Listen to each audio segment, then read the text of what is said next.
राधे राधे दोस्तों, आज गीता के अध्याय 2 श्लोक 60 से आरंभ करते हैं।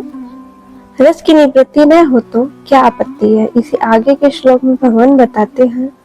यतो तो हापि कौन्तेय पुरुषस्य विपश्चिता इंद्रियाणि प्रमाथिनं हरन्ति प्रथममन्नः। अर्थात जो स्वयं यत्न करता है, साधन करता है, हर एक कार्य को विवेकपूर्ण करता है, आसक्ति और फल इच्छा त्याग कर दूसरों के हित को, दूसरों के कल्याण को ऐसा भाव रखता है और वैसी क्रिया भी करता है साधक, ऐसे ही साधक को जो है रस की निवृत्ति प्राप्त हो जाती है।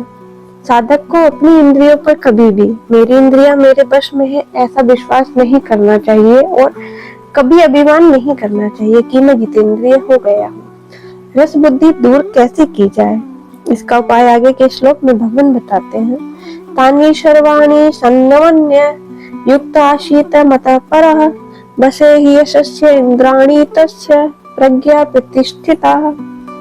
जो बलपूर्वक मन का हरण करने वाली इंद्रियां हैं, उन सबको बस में करके अर्थात सजगता पूर्वक उनको कभी भी विषयों में विचलित न होने देकर स्वयं मेरे परायण हो जाए।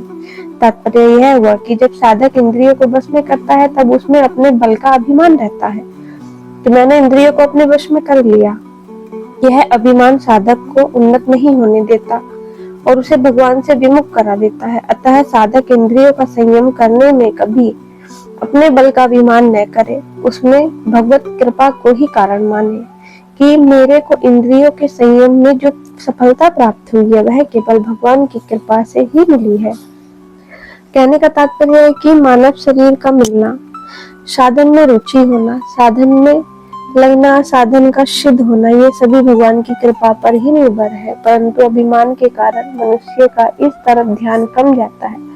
कर्मयोगी में तो कर्म करने की ही प्रधानता रहती है और उसमें वह अपना ही पुरुषार्थ मानता रहता है। अतः भगवान विशेष कृपा करके कर्मयोगी साधक के लिए भी अपने परायण होने की बात कह रहे हैं। भगवान के परायण होने का तात्पर्य केवल भगवान में ही मैं तो बुद्धि हो कि भगवान ही मेरे है और मैं भगवान का हूँ, संसार मेरा नहीं है और मैं संसार का नहीं। कारण कि भगवान ही हरदम मेरे साथ रहते हैं, संसार मेरे साथ नहीं रहता। इस प्रकार साधक का मैं केवल भगवान में ही लगा रहे। कर्म योग के साधन के लिए भी भगवान ने मत पर पद से अपने परायण होने की बात कही है। यह भक्ति का विशेषता है, कारण कि भगवान के परायण हुए बिना इंद्रियों का सर्वथा वश में होना कठिन है। कर्म योग में त्याग और त्याग में शांति सुख मिलता है, परंतु यह प्राप्ति का सुख नहीं है बल्कि दुख अशांति मिटने का सुख है, जबकि भक्ति में प्राप्ति का सुख मिलता है। अतः भक्ति का प्रेम का सुख मिलने बिना इंद्रियां सर्वथा वश में नहीं रहती। दूसरी बात, कर्मयोगी में तो अत्यंत वैराग्य होने पर इंद्रियां वश में होती हैं, पर भक्ति में थोड़े वैराग्य से भी इंद्रियां सुगमता पूर्वक वश में हो जाती है। इसलिए भगवान ने मत पढ़ा पद बोला है। धन्यवाद।